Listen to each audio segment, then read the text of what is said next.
abebembezi b'abashubuzi b'akatare ka makanisi ngaho mu rurembo rwa Mbarara bahingwize kutandika kuombeka akatare kabo kutandika na kibanza cyo kwezi kurukwija okwa munana ku mwakogo. Urukiko rushaziremwe birubanze no kurambura umwanya aho abashubuzi barafurukire okitwe tutekateka ngogo mwanya atinje makumyana wano oreba zayonje go mbyagamasho tubura yengiji nkaga kati budgetingire nigigana nkaga zagiremo atundwenda yezinde nkaga baranduzi mureke turwane umwana mukuru umusigara yihamsiriza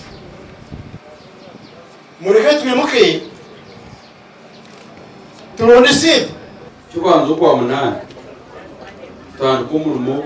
gukombeka akatare kiwe abo twatwine icyapa kijumazina gitu twine plani ejumazina gitu uriya nanga kuteganisa nkahi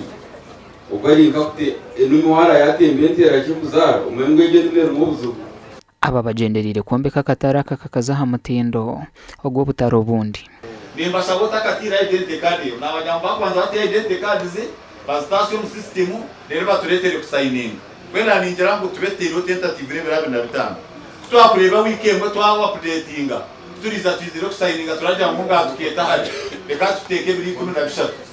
ibyo tushenja kantu karugeho tutandike kombe bamombe bembeza bashikira mu rukiko ru bashabira abashubuzo butacweke ntege okusiha akatare akakarahwere mwicerezana kumutandika kukora ki kuombeka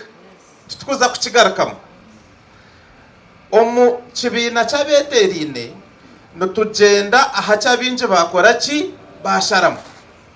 so abinje babasharamu twaza kuombeka then we should move. Muri ba mugisanti muri Mbarara naye singa muri Kampala singa investor nawo singa yabajja wodda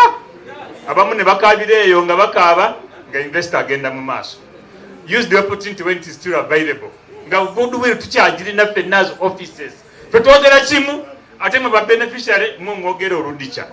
Akatare akakine cyapa cyarize kiri mu mazina ga Association ya Mbarara Makanisi Market Landlords Association kandi nakakorerwamo abashubuzi bari kuhika 10 no mushobo gasha kwa Erakiza.